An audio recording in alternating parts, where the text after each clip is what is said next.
Եվ այսպես ուշադրություն նոր մանրամասներ Վարդան Ղուկասյանի քրեական գործից Միացյալ Նահանգներից։ Նախ սկսենք նրանից, որ նրա փաստաբան իր վերջին հարցազրույցում ասեց հետևյալը, որ նաև Միացյալ Նահանգների թե իշխանության կամ էլ թե դատարանի, այսպես ասած, նեգատիվ վերաբերմունքը կա այս գործի նկատմամբ, քանի որ Վարդան Ղուկասյանի համար միջնորդել էին փաստաբանները, որ նա այս դատական պրոցեսներին լինի ազատության մեջ, այսինքն տանը, խափանման միջոցը փոխվի, բայց դատավորը մերժել էր խափանման միջոցը չի փոխվել եւ Վարդան Ղուկասյանը դեռևս գտնվում է անազատության մեջ եւ սպասում է հաջորդ դատական նիստին, եւ ասաց, որ Վարդան Ղուկասյանի սպառնում է արտաքսում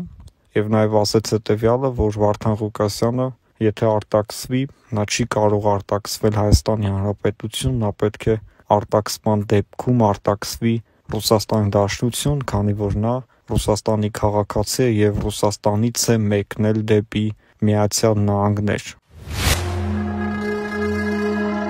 Առաջին հերթին դատարանը քննում է Վարդան Ղուկասյանի մուտքը Միացյալ Նահանգներ որպես անօրինական միգրանտ, այսինքն ինքը մտել է Ամերիկա, իր վիզայի ժամկետը լրացել եւ չի լքել երկիրը, բայց Վարդան Ղուկասյանը ասում էր, որ ինքը մեքենա է վարում Ամերիկայում, ապրում է այնպես ինչպես որ ապրում են բոլորը, օրինական կերպով եւ մի բան էլ ուներ հատուկ վերահսկողություն երկրի ղեկավարության կողմից հատուկ ծառայությունները նրա անվտանգության հարցը լուծել էին։ Եվ ինչպես է ստացվում, որ երկիրը սկզբում ընդունել է նրան, ինչպես իրենք են ասում, Վարդան Ղուկասյանը ապրել է այնտեղ, եւ հետո որոշում են, որ Վարդան Ղուկասյանը չի ունեցել որևէ օրինական կարգավիճակ Ամերիկայում գտնվելու ապրելու համար։ Եվ հիմա որպես անօրինական միգրանտ, ինչպես Թրամփը միլիոնավոր մարդկանց հիմա պետք է արտաքսի, այդ միլիոնավոր մարդկանցից մեկը նաեւ Վարդան Ղուկասյանն է, որին ոչ միայն արտաքսումն է այս գործում քննվում, նաեւ երկրորդը արդեն Հայաստանի կողմից առաջադրված մեղադրանքները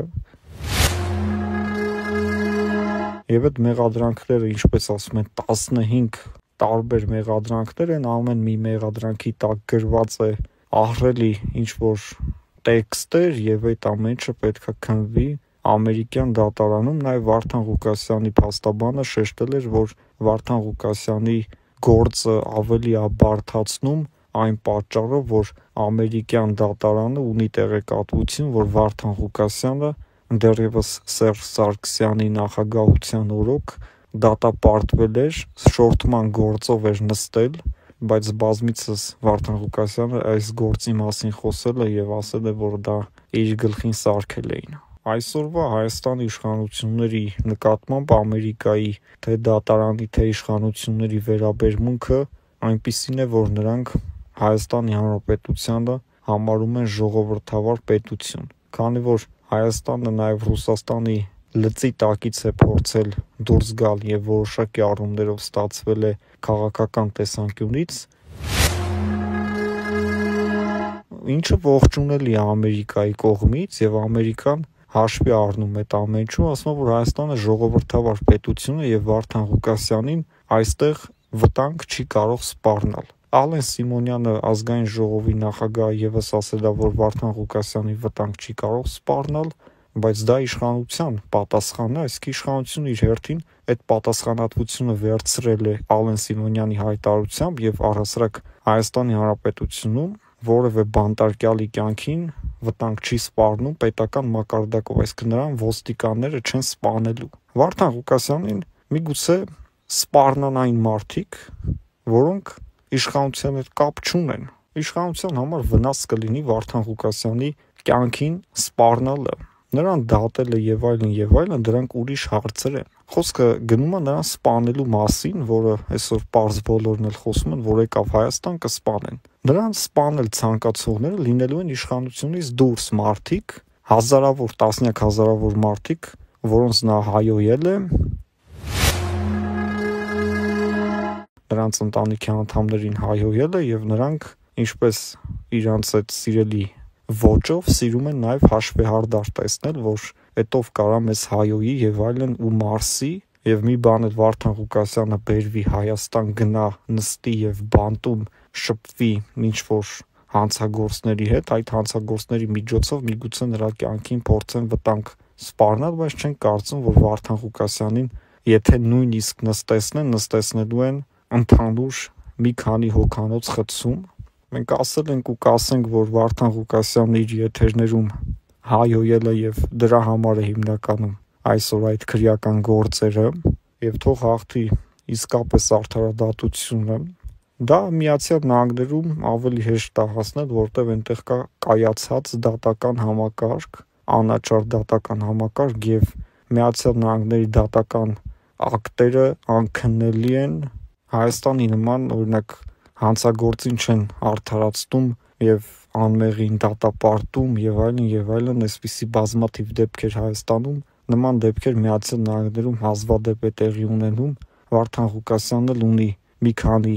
պրոֆեսիոնալ պաշտպաններ, եւ այդ պրոֆեսիոնալ պաշտպաններից է կախված, թե դատավորը ինչ որոշում կընդունի։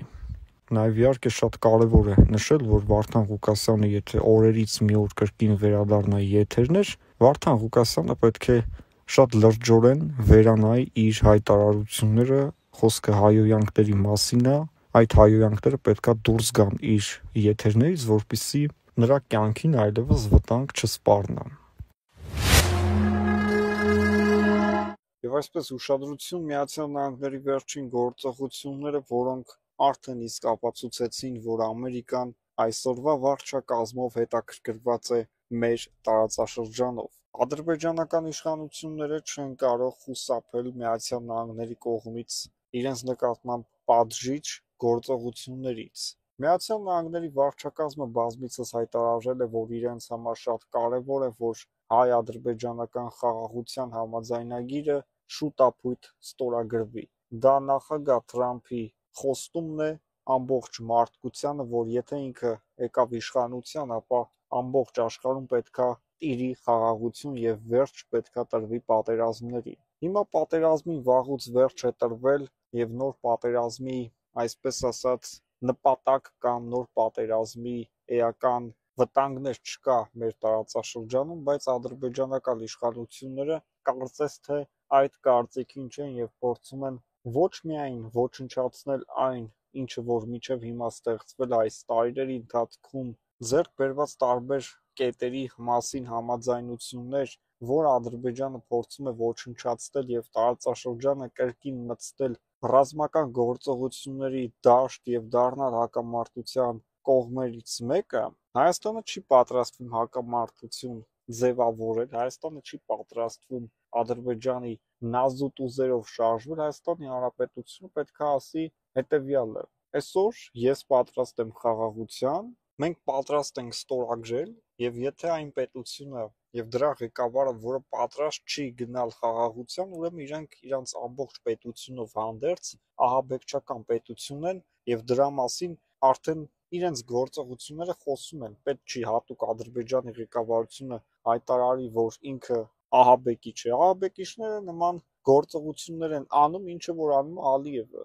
Եվ Ամերիկայի պատիժը Ադրբեջանի նկատմամբ լինելու է շատ կոպիտ։ Եվ մենք գիտենք նաև հետևյալը, որ Ալիևը ինքը ձգձգում է այս process-ը խաղաղության համաձայնագիրը ստորագրելու, որովհետև մտածում է, թե ինչքան ձգձգի, այնքան կկարողանա ավելին քաղել դրանից եւ փորձի ուրիշ այլ պահանջներ մտցնել եւ ուրիշ այլ պահանջներ ներկայացնել Հայաստանի իշխանություններին, Հայաստանի իշխանությունը այդ պահանջները կատարի եւ այդպիսով Ադրբեջանը ավելի մեկ քայլ առաջ կանցնի Հայաստանից այս համաձայնագրի օգուտները քաղելուց։ Մարդիկ կան, որ ասում են, լավ, եթե այդ խաղաղության պայմանագիրը ուղղված է ընդդեմ Հայաստանի եւ Հայաստանը նվաստանում է, դա ստորագրելով կապիտուլյացիա է, հրաժարում է Արցախից, այդքան բանը եթե կա, եթե դա ընդդեմ Հայաստանի է, ոչ թե Ադրբեջանի դեմ է կամ հանուն խաղաղության է։ Եթե ասում են դա Ադրբեջանի կողմից պարտադրանք է եւ շատ-շատերն են ասում, որ դա Ադրբեջանի կողմից պարտադրանք է, որ իշխանությունները համաձայնության են եկել իրանց հետ, եթե դա այդպես է, ապա դա ինչի միջև հիմա չի ստորագրվել։ Ադրբեջանը ինչի չի ուզում ստորագրվի այն, ինչը որ ինքն է պարտադրել։ Այս հարցը շատ լուրջ հարց է եւ այս հարցով արդեն շատ բաներ պարզ են դառնում եւ շատ բաներ փակվում են, խոսակցական թեմաներ, թե իբր դա Հայաստանի պարտադրվում է, լավ պարտադրվում է, Հայաստանը համաձայնվել է, չէ, բա ինչի միջև հիմա չի ստորագրվել այդ համաձայնագիրը։ Եվ ստացվում է հետեւյալը, որ դա հեչ էլ պարտադրանք չէ, դեռ մի բան էլ Հայաստանն է շահագրգռված, որ դա ստորագրվի հնարավորինս շուտ, Ալիևը փորձում է դա ձգձգել, որովհետև փորձում է այնտեղ փնտրել եւ գտնել որոշակի օգուտներ, որով կարող է հպարտանալ իր ժողովրդի մոտ ասելով, որ ես պարտադրեցի։ Հիմա եթե ստորագրվի, փաստորեն ինքը որևէ բան չի կարողանալու ասել, որ ինքն է պարտադրել, դա փոխադարձ հավասարազոր զիջումների մասն է խոսքը գնում, այլ ոչ թե ինչ-որ հատուկ պարտադրանքների կամ զիջումների, որոնք փաթաթված են միայն Հայաստանի Հանրապետության վզին եւ հայերը պետք է միայն կատարեն դա, ադրբեջանցիները պետք է վայելեն այդ պայմանագրի ողջ բարիքները։ Իհարկե նման բան չկա։